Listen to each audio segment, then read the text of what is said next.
ሰላምና ጤና በያላችሁበት ይድረሳችሁ ውድን የተከበራችሁ ቤተሰቦቻችን እንደምን አላችሁልን? ከሁለተኛው የዩቲዩብ ቻናላችን አዲስ ስፖርት ልዩ የተለያዩ ስፖርታዊ ጉዳዮችን በተለይ ከዝውውር ጉዳዮች ጋር አያይዘን ሰፊ ቆይታዎችን ልናደርግ እነሆ በዕለተ አርብ የምሳ ሰዓቱ የስፖርት የመረጃ ሰዓታችን ተገናኝተናል። የዝውውር ጉዳዮችን ሰፋ አድርገን ነው ወደ እናንተ የምናደርሰው። ስለምታደምጡን ከልብ አድርገን እናመሰግናለን። ሀሳብ አስተያየቶቻችሁን ልታጋሩን ትችላላችሁ። ቪዲዮአችንንም ላይክ እያደረጋችሁ ከኛ ጋር ቆይታን እንድታደርጉ ነው በአክብሮት የምጋብዘው። ፉአድ ባህሩ እንደተለመደው የዛሬውን ፕሮግራም እየመራው ከእናንተ ጋር ቆይታን አደርጋለሁ። ውድ ቤተሰቦቻችን እናንተም ሀሳብ አስተያየቶቻችሁን አጋሩን። በተለይ ደግሞ ይህንን ቻናል ያልተቀላቀላችሁ ቤተሰቦቻችን ቻናላችንን ሰብስክራይብ እያደረጋችሁ የቤተሰባችን አባል እንድትሆኑ የአክብሮት ግብዣዬን ከወዲሁ ወደ እናንተ ለማቅረብ ወዳለው ስለምትከታተሉኝ ከልብ አድርጌ ያመሰግናለሁ። በቀጥታ ወደ ዛሬው ፕሮግራማችን ነው ከመሸጋገሪያ በኋላም የምናመራው።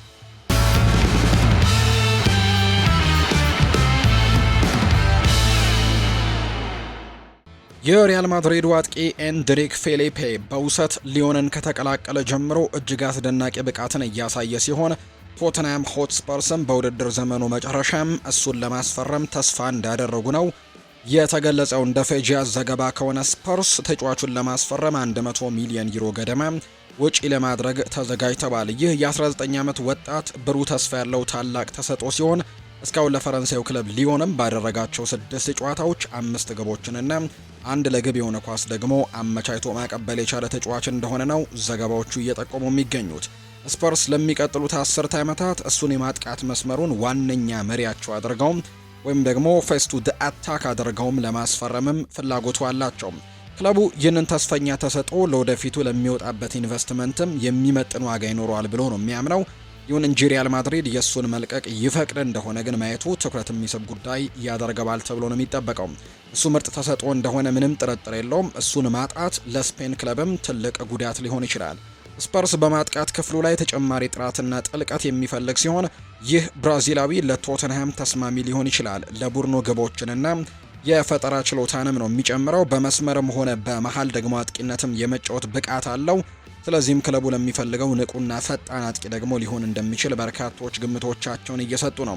በሌላ በኩል ወጣቱ አጥቂም ቋሚ የመሰለፍ እድልን ለማግኘት በእጅጉ ይፈልጋል። ሪያል ማድሪድ ያንን እድል ሊሰጠው ስላልቻለ ነው አሁን ላይ በውሰት ወደ ሊዮን ያመራው። ስለዚህ ወደፊትም ምናልባት መስጠት የማይችሉ ከሆነ ሪያል ማድሪዶች ተጫዋቹ የተሻለ አማራጭ ወደሚያገኝበትም መሄድ ይኖርበታል። ቋሚ የመጫወት እድል ምርጥ ብቃቱን እንዲያወጣና አቅሙን አሟጦ እንዲጠቀምም ይረዳዋል። ወደ ፕሪሚየር ሊግ የመዘዋወር እድል ለእሱ አስደሳች ሊሆን ይችላል። በእንግሊዝ በቋሚነት መጫወቱ እድገቱንም ያፋጥንለታል ተብሎ ነው የሚታሰበው። ቶተንሃም ፍላጎቱን ወደ ይፋዊ የዝውውር ጥያቄ ይቀይረው እንደሆነ ገና የሚታይ ነው የሚሆነው። ለክለቡ ተስፋ አስቆራጭ የውድድር ዘመን የነበረ ሲሆን አሰልጣኝ ቶማስ ፍራንክም ከስራ መባረራቸው የሚታወቅ ነውና ክለቡ አዲስ አሰልጣኝ አድርጎ ማንን እንደሚያመጣ ደግሞ የሚጠበቅ ይሆናል ተብሎ ነው የሚታሰበው። ማንቸስተር ዩናይትድ ከጣሊያናዊው አሰልጣኝ ሮቤርቶ ዲዘርቢ ዝውውር ጋር ስሙ ተያይዟል።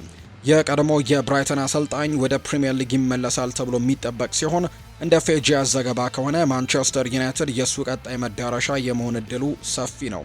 ክለቡ በውድድር ዘመኑ መጨረሻም ጥራት ያለው አሰልጣኝ ለማምጣትም እየፈለገ ሲሆን ጣሊያናዊው ደግሞ ለነሱ ምርጥ አማራጭ ሊሆን ይችላል ተብሏል። እሱ በፕሪሚየር ሊጉና በፈረንሳይም ያለውን ብቃት አስመስክሯል። ቡድኑ ይበልጥ እንዲሻሻል መርዳት እንደሚችል ምንም ጥርጥር የለውም።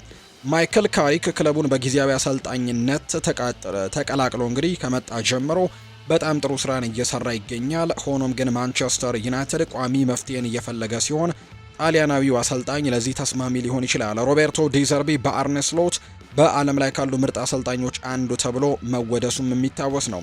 እንደ ፌጂያስ ዘገባ ከሆነ ወደ ፕሪሚየር ሊግ መመለሱ ጣሊያናዊው አሰልጣኝ ብቃቱን እንዲያስመሰክርም የሚረዳው ሲሆን በማርሴይ ካሳለፈው መካከለኛ የሚባል ቆይታ በኋላ ራሱን እንዲያድስም እድል ይሰጠዋል። የእሱ ከፍተኛ ጫና የሚፈጥር የማጥቃት ስልት ለማንቸስተር ዩናይትድ ጥሩ ጥምረት ሊሆን ይችላል። ክለቡም በሱ ስር ደግሞ ለዋና ዋንጫዎችም ለማፋለም ተስፋ ያደርጋል። ማንቸስተር ዩናይትድ ባለፉት ዓመታት ከፍተኛ ገንዘቦችን ቢያወጣም ለዋንጫዎች መወዳደር ግን አልቻለም። አዲስ አሰልጣኝም መጥቶ ከታላላቅ ክለቦች ጋርም በድጋሚ እንዲፎካከሩ ይረዳቸዋል ብለው ተስፋ እንደሚያደርጉ ነው የተነገረው። በሌላ በኩል ይህንን የእንግሊዝ ክለብ የማሰልጠን እድል ለጣሊያናዊውም ቢሆን በጣም አስደሳች ይሆናል። ይህም በሙያው ትልቅ ደረጃ ላይ የሚደርሰው ነው። ማንቸስተር ዩናይትድ በዓለም ላይ ካሉ ምርጥ ክለቦች አንደኛው በመሆኑ እነርሱን የማሰልጠን እድልም ውድቅ ማድረግ ከባድ ነው። እሱ ክለቡ በጠንካራ ሁኔታ እንዲመለስና ለዋንጫዎች እንዲወዳደር መርዳት ደግሞ ይችል እንደሆነ የሚታይ ጉዳይ ይሆናል ተብሎ ነው የሚጠበቀው። የአርሰናሉ አሰልጣኝ ሚኬል አርቴታም ቶማስ ፍራንክ ከቶትንሃም አሰልጣኝነት መሰናበታቸውን ተከትሎ ክብር የተሞላበት ምላሽን የሰጠው። አርቴታ በሰጠው ጋዜጣዊ መግለጫ ላይ ለአሰልጣኝ ቶማስ ፍራንክ እንደ አሰልጣኝም ሆነ እንደ ሰው ያላቸውን አድናቆት የገለጸ ሲሆን እንደ ሙያ አጋርም ስራውን ሲያጣ መስማት ሁልጊዜም የሚያሳዝን መሆኑን ያመነው። ቶተንሃም የቶማስ ፍራንክን ስንብት ይፋ ካደረገ በኋላ አርቴታ የሰጡትን ሚኬል አርቴታ ስለ ቶማስ ፍራንክ ከቶተንሃም መልቀቅም ሲናገር ሪፖርቶች ስለ ፍራንክ ለጠየቁት ጥያቄ አርቴታ ምላሽ ሰጥቷል። አንድ የሙያ አጋር ስራውን መቀጠል እንደማይችል መስማት ሁልጊዜም በጣም የሚያሳዝን ዜና ነው ሲልም ጭምር ነው የገለጸው። ምክንያቱም ቶማስ ፍራንክ ምርጥ አሰልጣኝ ነው፣ እንዲያውም ደግሞ ልዩ ሰው ነው። ያንን በዚህ ሊግ ውስጥ አስመስክሯል ነው ያለው። ስለዚህም የት እንደሄደም እናውቃለን። ኃላፊነታችን ከውጤት በላይ እንደሆነም እንረዳለን። ስለዚህም በቀጣይ የሚወሰነው ማንኛውም ነገር ሁሉ መልካም ሁሉ እንዲገጥመው መኝለታለሁ ለቶማስ ፍራንክ ነው ያለው አርቴታ። ስፐርስ ከኤፍኤ ካፕ ውጪ በመሆናቸው በዚህ ሳምንት መጨረሻ እረፍት ይኖራቸዋል። ቀጣይ ጨዋታቸው በቶተንሃም ሆትስፐርስ ስቴዲየም ከአርሰናል ጋር የሚያደርጉት መርሃ ግብር ነው። የአርቴታ ቡድን በዚህ የውድድር ዘመን መጀመሪያ ቶማስ ፍራንክ ቡድኑን እየመሩ በነበረበት ወቅትም 4-1 ማሸነፉ የሚታወስ ሲሆን አሁንም በድጋሚ ማሸነፍ ግምት ተሰጥቷቸዋል። ሆኖም ግን ቶተንሃም አዲስ አሰልጣኝ ሲቀጠር ከሚታየው የተጫዋቾች መነቃቃት ወይም ኒው ማኔጀር ባውንስ ተጠቃሚ ለመሆንም ጥቂት አስገራሚ ውጤቶችን ለማስመዝገብ ተስፋ ያደርጋሉ። ማይከል ካሪክ በማንቸስተር ዩናይትድ በጊዜያዊ አሰልጣኝነት በነበሩበት ወቅትም እንደ ማንቸስተር ሲቲ እና አርሰናልን ጠንካራ ተጋጣሚዎችን ጨምሮ የመጀመሪያዎቹን መርሃ ግብሮች በማሸነፍም እንዲሁ መነቃቃት እንዳሳዩ የሚታወስ ጉዳይ ነው። ቶማስ ፍራንክ ምትክም ማን እንደሚመጣ ገና የሚታይ ቢሆንም አዲሱ አሰልጣኝ በሰሜን ለንደን ደርቢ ጨዋታ ላይም የማይረሳ ጅማሩ ሊያደርግ እንደሚችል የሚያሳዩ ግምቶችም እየወጡ ነው የሚገኘው። ቶተንሃም ሆትስፐርስ በውድድር ዘመኑ መጨረሻ አንቶኒ ሩዲገርን ለማስፈረም ፍላጎት ያለው ሲሆን ተጫዋቹ ወደ ፕሪሚየር ሊግ ለመመለስም ዝግጁ ነው። እንደ ቲም ቶክ ዘገባ ከሆነ የጀርመኑ ኢንተርናሽናል በውድድር ዘመኑ መጨረሻም ኮንትራቱ የሚያበቃ ሲሆን የ33 ዓመቱ ተጫዋች ከስፔኑ ክለብ ሪያል ማድሪድ ጋር አዲስ ውል የመፈራረም እድሉን ጠባብ ነው። ተጫዋቹ በአሁኑ ወቅትም አማራጮቹን እያጠና ሲሆን በባልደረባው በኩልም በኢንግላንድ ካሉ በርካታ ክለቦች ጋርም ንግግር አድርጓል።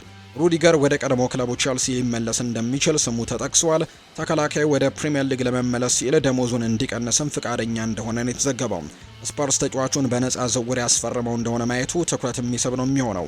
ክለቡ በመከላከል ክፍሉ ላይ ተጨማሪ ጥልቀት የሚፈልግ ሲሆን ለዚህም የ33 ዓመቱ ተጫዋችም ተስማሚ ሊሆን ይችላል። ቀደም ሲል በቼልሲ ቤት በፕሪሚየር ሊግ የተጫወተ በመሆኑ በፍጥነት ተላምዶ ወዲያውኑ ለውጥ ማምጣትም ይችላል። ከተከላካይነት ብቃቱ በተጨማሪም ስፐርስ የሱን የአመራር ክህሎትና የማሸነፍ ልምድም ሊጠቀምበት ይችላል። ይህ የ33 ዓመት ተጫዋች ለክለቡ ምርጥ ግዢ ሊሆን ይችላል። ተከላካዩ በለንደኑ ክለብ ቼልሲ ቆይታው ዩኤፋ ቻምፒየንስ ሊግን እንዲያሸንፉም የረዳ ሲሆን ቶተንሃም ዋንጫዎችን እንዲያሸንፍም ሊረዳው ይችላል ነው የተባለው። ክሪስቲያን ሮሜሮ በውድድር ዘመኑ መጨረሻም ክለቡን ይለቃል ተብሎ የሚጠበቅ ሲሆን የጀርመኑ ኢንተርናሽናልም ለሱ የአጭር ጊዜ ተተኪ ሊሆን ይችላል። እንደሱ ያለም ጥራት ያለው ተጫዋችም በነፃ ዝውውር ማስፈረም ለቶተንሃም ትልቅ ስኬት ሲሆን እንደሚሆን የተነገረው በሚቀጥሉት ሳምንታት ከተጫዋቹ ጋርም ስምምነት ላይ መድረስ ይችሉ እንደሆነ የሚታይ ነው የሚሆነው። ተከላካዩ አሁን ላይ ከቶተንሃም ጋር የቅድመ ውል ስምምነት ወይም ፕሪ ኮንትራክት አግሪመንትም የመፈረም መብቱ እንዳለው ነው የተገለጸው። ማንቸስተር ዩናይትድ አንድ ተከላካይ ለማስፈረም እንቅስቃሴ ጀምሯል። ይህ ተጫዋች ሴዲ ኪንቴህ ይባላል። በቅርብም እየተከታተሉት እንደሆነ ነው የተዘገበው። እንደ ዘ ዴይሊ ሜል ዘገባ ከሆነ ማንቸስተር ዩናይትድ ይህንን የ19 ዓመት ወጣት እየተከታተለ ሲሆን የእሱ ብቃት በጄሰን ዊልኮክስ ወይም የዩናይትድ ቴክኒካል ዳይሬክተር ዘንድም አድናቆትን አተርፈዋል። ኪንቴ ለትሮምሶ ክለብም በጣም ጥሩ ብቃትን እያሳየ የሚገኝ ሲሆን የቼልሲም ትኩረትን ስቧል። የ19 ዓመት ወጣት ጥራት ያለው ተከላካይ ብቻ ሳይሆን ተጫዋቾችን ተከታትሎ የማድረስ ፍጥነቱ ወይም ሪከቨሪ ፔስም እጅግ አስደናቂ ነው። ተከላካዩ ከዚህ የውድድር ዘመን በሰዓት ከ37 ኪሎ ሜትር በላይ ከፍተኛ ፍጥነትን ያስመዘገበ ሲሆን ይህም ደግሞ እንደ ቶተንሃም ኮከብ ሚኪ ቫንደቬንም ፈጣን ያደርገዋል ነው የተባለው። ኪንቴ በመሃል ተከላካይነትም ሆነ በመስመር ተከላካይነት ወይም ፉልባክ የመጫወት ብቃት አለው። የሱ ሁለገብነት ለወደፊቱ ለማንቸስተር ዩናይትድ ወይም ለቼልሲ ትልቅ ግብአት ሊሆን ይችላል። ከሁለቱ ክለቦች መካከል እሱን ለማስፈረም ጥያቄ የሚያቀርብ ይኖር እንደሆነ ገና የሚታይ ነው የሚሆነው። የፕሪሚየር ሊግ ክለብን የመቀላቀል እድል ለወጣቱ ተጫዋች አስደሳች ነው። ይህም በሙያው አንድ እርምጃ ወደፊትም የሚያራምደው ሲሆን እሱንም በከፍተኛው የእግር ኳስ ደረጃ እንዲፈተን እድል ይሰጠዋል። ይህ በእንዲህ እንዳለ ተከላካዩ በ6 ሚሊዮን ዩሮ ክፍያም ሊገኝ እንደሚችል ነው የተገለጸው። ማንቸስተር ዩናይትድ እና ቼልሲ ዝውውሩን ለማሳካት የሚያስችል የፋይናንስ አቅም ያላቸው ሲሆን በመጨረሻም የ19 ዓመቱ ተጫዋችም የት እንደሚያርፍ የሚታይ ነው የሚሆነው። ተጫዋቹ ጎልቶ ሲታይ የሚችልበት ሚና የሚሰጠው ክለብ መቀላቀል ይኖርበታል። አቅሙን አሟጦ ለመጠቀምና ይበልጥም ለመሻሻል በቂ የዋና ቡድን የመሰለፍ እድል ያስፈልገዋል። በትልቅ ክለብ ውስጥም ተቀያሪ ወንበር ላይ መቀመጥ ለእድገቱ እንቅፋት ሊሆን ይችላል። ስለዚህም ቀጣይ መዳረሻው በጥንቃቄ መምረጥም ይኖርበታል። አሁን በተጠቀሰው የሽያጭ ዋጋ ለሁለቱ ክለቦችም ትልቅ ትርፍ ሊሆን የሚችል ግዢ እንደሆነ ነው መረጃዎቹም እየጠቆሙ የሚገኙት። የሳዑዲ አረቢያው ግዙፍ ክለብ አልኢቲሃድ ከሊቨርፑል አጥቂ ሙሐመድ ሳላህ ወኪል ጋር ንግግር መጀመሩ የተነገረ ሲሆን ይህም በእግር ኳስ ዓለምም ረጅሙን ጊዜ የፈጀው የዝውውር ወሬም ዳግም ቀስቅሶታል። እንደ ፈረንሳዩ የዜና ምንጭ ፉት መርካቶ ዘገባ ከሆነ የግብጻዊ ኢንተርናሽናል አሁን ላይ ወደ ሳዑዲ አረቢያ ለመሄድም በከፍተኛ ሁኔታ ፍቃደኛ ነው የሆነው። ይህም ካለፉት የዝውውር መስኮቶች አቋሙ አንጻር ትልቅ ለውጥ የታየበት ነው ተብሏል። አልኢቲሃድ ንግግር ሲጀምር ሙሐመድ ሳላህ ወደ ሳዑዲ ፕሮ ሊግ ለመሄድም ፍላጎቱን አሳይቷል። ምንም እንኳን ሳላህ እጅግ አስደናቂ ከነበረው የ2024-25 የውድድር ዘመን በኋላ ከሊቨርፑል ጋር እስከ 2027 የሚያቆይ ከፍተኛ ክፍያ ያለው የውል ማራዘሚያን ቢፈረምም አሁን ግን የሱ አቋም ተቀይሯል። የ33 ዓመቱ ተጫዋች ቀደም ሲል በፕሪሚየር ሊጉ መቆየትን ቅድሚያ ይሰጥ የነበረ ቢሆንም አሁን ላይ ግን ወኪሉ ራሚ አባስ እንዲሁ ከአልኢቲሃድ ጋር በንቃት እየተነጋገረ እንደሚገኝ ነው ዘገባዎች በትልቁም እየጠቆሙ የሚገኙት። በጂዳ የሚገኘው ይህ ክለብም አዲስ ምዕራፍን ለመጀመር አንድ ዓለም አቀፍ ኮከብን ለማስፈረም በእጅጉ የሚፈልግ ሲሆን ሳላህ ደግሞ ክለቡን ወደ ሳዑዲ ፕሮ ሊግ አናት ሊመልስ የሚችል ትልቅ ዝውውር ተደርጎ ነው የሚቆጠረው። ተጫዋቹ ከክለቡ ሊወጣ እንደሚችል የሚጠቁሙ ሁኔታዎች እየበረቱ የመጡት በሊቨርፑል በኩል ውጥረት በነገሰበት የ2025-26 የውድድር ዘመን አጋማሽ ላይ ነው። ሊቨርፑል በሀገር ውስጥ ውድድሮች እየተቸገረ የሚገኝ ሲሆን በአሁኑ ወቅት በፕሪሚየር ሊጉ 6ኛ ደረጃ ላይ ተቀምጧል። በተጨማሪም ሳላ ለ3 ተከታታይ ጨዋታዎችም ተቀያሪ ወንበር ላይ ከተቀመጠ በኋላ ከአሰልጣኝ አርነ ስሎት ጋር በይፋ መጋጨቱ ከጀርባ ያለውን ግንኙነትም ይበልጥ አሻክሮት ነበር። ሳላ አሁን ላይ ወደ ቋሚ አስተላለፉ ቢመለስም ከትዕይንቱ በስተጀርባ ግን ያለው ግንኙነት አሁንም እንደሻከረ እንደሆነ ነው የሚጠቁሙ መረጃዎች ያሉት። አጥቂው ቀደም ሲልም በክለብ ውስጥ ያለ አንድ አካል እሱ በሊቨርፑል እንዲቆይ እንደማይፈልግ ፍንጭ የሰጠ ሲሆን ይህም ክለቡ ተጫዋቹን ሽጦ ከፍተኛ ገንዘብ ለማግኘት እያሰበ ነው የሚሉ መላምቶችንም ከፍ እንዲል አድርጓል ነው የተባለው። ከሊቨርፑል አንጻር ይህ ክረምት የተጫዋቹን በመሸጥም ከፍተኛ የዝውውር ሂሳብ ለማግኘትም እንዲሁም የሳላህን ከፍተኛ የደሞዝ ክፍያንም ከክለቡ ጋር ለማቀላቀልም የመጨረሻ እድላቸው ሊሆን ይችላል። ሳላ ከሊቨርፑል የምንጊዜም ታላላቅ ተጫዋቾች አንዱ ሆኖ ይጠቀሳል። ሳላ በዚህ ክለብ ውስጥም ደግሞ በክረምቱ ከክለቡ የሚለቅ ከሆነ የማይካድ የሊቨርፑል ሌጀንድ ሆኖ ነው የሚሰናበተው። እንደ አውሮፓውያኑ አቆጣጠር በ2017 ከሮማ ከተቀላቀለ ጀምሮ የግብፁ ኮከብ ለክለቡ ዘመናዊ ስኬትም ዋና ሞተር በመሆን በ426 ጨዋታዎች 251 ግቦችን አስቆጥሮ 119 ደግሞ አሲስቶችን አድርጓል። ሳላ በርካታ የክለቡንና የፕሪሚየር ሊግ ክብረ ወሰኖችን የሰባበረ ሲሆን ራሱንም ከሊቨርፑል የምንጊዜ ምርጥ ተጫዋቾች አንዱ ብቻ ሳይሆን ከፕሪሚየር ሊጉም ታላላቅ ተጫዋቾች ተርቶ አሰልፏል። ባለፈው የውድድር ዘመን በ38 የሊግ ጨዋታዎች 29 ግቦችን አስቆጥሮ 18 አመቻችቶ በማቀበልም ሊቨርፑልን ለፕሪሚየር ሊግ ዋንጫ ብቻውን የመራ ሲሆን በሁሉም ውድድሮች 34 ግቦችንና 23 አሲስቶችን በማስመዝገብ የባሎን ዶር ሽልማት ይገባው ነበር ተብሎ ብዙዎች ዘንድም ታምኖበታል። በአንፊልድ በቆየባቸው 9 ዓመታት ውስጥም ሳላ ሊቨርፑል አንድ የቻምፒየንስ ሊግን፣ 2 የፕሪሚየር ሊግ ዋንጫዎችን፣ 2 የሊግ ካፕ ዋንጫዎችን፣ አንድ የኤፍኤ ካፕ እንዲያሸንፍ የሚረዳ ሲሆን ክለቡን የምንጊዜም ከፍተኛ የፕሪሚየር ሊግ ግብ አስቆጣሪ ለመሆንም በቅቷል። ይህም በእርግጥም የሳላ የአንፊልድ ምዕራፍ ማብቂያ ከሆነ በአንፊልድ የሚደረግለት አሸኛኘት ለእውነተኛ እግር ኳስ ተምሳሌት የሚገባ ታላቅ ስነ ስርዓት እንደሚሆን በርካቶች አይጠራጠሩም። ማንቸስተር ዩናይትድ ክሪስቲያን ሮሜሮን ከቶተንሃም ሆትስፐርስ እንዲያስፈርም ተነግሮታል። እንደ ፌጂያስ ዘገባ ከሆነ የማንቸስተር ዩናይትድ ዝነኛው ተጫዋች ፖል ስኮልስ ክለቡ በውድድር ዘመኑ መጨረሻ ይህንን አርጀንቲናዊ ተከላካይ እንዲያስፈርም አሳስቧል። የ27 ዓመቱ ተጫዋች ቶተንሃምን ለቆ ሊወጣ እንደሚችል ስሙ በተደጋጋሚ የተነሳ ሲሆን ማንቸስተር ዩናይትድ ለሱ መውጫ መንገድን ለመስጠትም ፍቃደኛ መሆኑን ነው ማየቱ ትኩረት የሚስብ የሚሆነው። ተከላካዩ ከ70 እስከ 80 ሚሊዮን ፓውንድ ገደማ ሊያወጣ ይችላል። ማንቸስተር ዩናይትድ ዝውውሩን ለማሳካት የሚያስችል የፋይናንስ አቅምም ያለው ሲሆን በሱ ደግሞ ለክለቡ ምርጥ ግዢ ሊሆን እንደሚችል ሊያስመሰክርም ይችላል።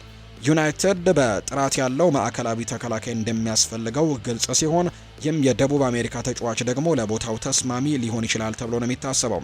ከተከላካይነት ብቃቱ በተጨማሪ የሱ የአመራር ክህሎትም ለክለቡ ትልቅ ዋጋ ሊኖረው ይችላል። በኦልድ ትራፎርድ ለሃሪ ማጓየር ተስማሚ የረጅም ጊዜ ተተኪ ሊሆን እንደሚችል ነው የተናገረው። ማንቸስተር ዩናይትድን የመቀላቀል እድል ለዚህ የደቡብ አሜሪካ ተጫዋችም ሳቢ ሊሆን ይችላል። እሱ ለዋና ዋንጫዎችም ለመፋለም የሚፈልግ ሲሆን ማንቸስተር ዩናይትድን የመወከል እድልንም በቀላሉ የሚታለፍ አይደለም።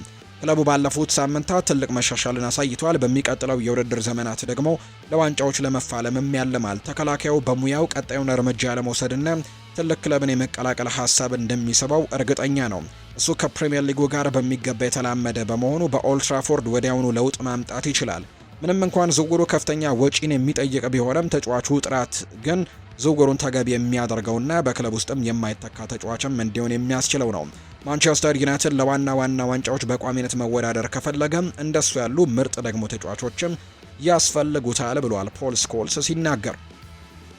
ክሪስታል ፓላስ በመጨረሻው የፕሪሚየር ሊግ ጨዋታ ብራይተንን ማሸነፍ የቻለ ሲሆን አሁን ደግሞ ተከታታይ ውጤቶችን በማስመዝገብ ወደ ትክክለኛው መስመር ለመመለስ ያልማል። ክለቡ ባለፉት ጥቂት ሳምንታት ደካማ እንቅስቃሴን እያሳየ የቆየ ሲሆን በጃንዋሪ ያስፈረማቸው አዳዲስ ተጫዋቾች ሁኔታን ወደ ጥሩ ሊቀይሩላቸው እንደሚችሉ የሚታይ ይሆናል። የቀድሞ የፕሪሚየር ሊግ ኮከብ አጥቂ አላን ሺረር ክሪስታል ፓላስ ዮርጋን ስትራን ላርሰንን ለማስፈረም ስላደረገው ውሳኔ ጥያቄን አንስቷል። ፓላስ በዚህ የውድድር ዘመን በሊጉ አንድ ግብ ብቻ ያላስቆጠረ ተጫዋች ከፍተኛ መጠን ያለው ገንዘብ መክፈሉ አግባብ እንዳልሆነ ያምናል። ነገር ግን ይህ ኖርዌያዊ ወደ ቀድሞ ምርጥ ብቃቱ ተመልሶ ፓላስን ጠንካራ የውድድር ዘመን እንዲኖረው ይረዳው እንደሆነ ማየቱ ትኩረት የሚስብ ነው ብሏል። በዚህ ሳምንት ግን በሳምንቱ አጋማሽ ባደረጉት ጨዋታ ላይ ግን 2 ጎሎችን ከትላንትና በስቲያ ማስቆጠሩን እናስታውሳለን። አረን ሺረር ለሜትሮ እንደተናገረው ከሆነ የባለፈው የውድድር ዘመን ጆርጋን ስትራን ላርሰን ለክሪስታል ፓላስ ሊያነቃቃ ይችል ነበር። ነገር ግን የዚህኛው የውድድር ዘመን ቨርዥኑ ግን ያንን ሊያደርግ እንደሚችል እርግጠኛ አይደለሁም። በዚህ የውድድር ዘመን አንድ የሊግ ግብ ብቻ ላለው ተጫዋች ያን ያክል ከፍተኛ ገንዘብ መክፈል የማይታመን ነው። በፓላስ ቤት ራሱን ማረጋገጥ ከፈለገ ማሳየት ያለበት የባለፈው ዓመት ብቃቱን እንጂ የዘንድሮን አይደለም ብሏል። ክሪስታል ፓላስ በአጠቃላይ በአሰልጣኝ ኦሊቨር ግላስነር ስር ጥሩ ሲንቀሳቀስ የቆየ ቢሆንም በዚህ የውድድር ዘመን ግን በጥሩ ብቃት ላይ አይደሉም። የበርካታ ተጫዋቾች ክለቡን ለቆ መውጣት ክሪስታል ፓላሶች በእጅጉ ያዳከማቸው ሲሆን ባለፉት ወራትም በርካታ ነጥቦችን ጥለዋል። አሁን ላይ ቁልፍ ተጫዋቾቻቸው ተነስተው ውጤት እንዲያመጡም ይፈልጋሉ። ክለቡ በጆርጋን ስትራን ላርሰን ላይ እምነት ጥለዋል። የቀድሞውን የወልቭስ አጥቂ ተቺዎቹን ዝም አሰኝቶ በሚቀጥሉት ሳምንታት ወሳኝ ለውጥን ማምጣት ይችል እንደሆነ የሚታይ ይሆናል።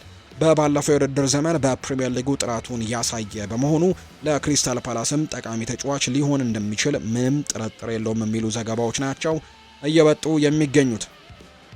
ክሪስታል ፓላስ በጃንዋሪ የዝውውር መስኮት ኢቫን ጉሳንደስን ከአስተን ቪላ በውሰት አስፈርሟል። ተጫዋቹ በቅርቡ በብራይተን ላይ በመጀመሪያው ጨዋታ ያደረገ ሲሆን ለቡድኑም የማሸነፊያ ግብ የሆነችዋን ኳስም አመቻችቶ አቀብሏል። የአይቮሪ ኮስታዊ አጥቂም በጉልህነት ደግሞ ገብቶ ወዲያውኑ ለውጥ ማምጣት እንደቻለም ነው የተመለከትነው። የክሪስታል ፓላስ ደጋፊዎች በመጀመሪያው ጨዋታ ላይ ባሳየው ብቃት እጅግ የተደሰቱ ሲሆን አብዛኛው በውድድር ዘመኑ መጨረሻ በቋሚነት እንዲፈርምም በማህበራዊ ሚዲያ ላይ ጥያቄዎችን አቅርበዋል።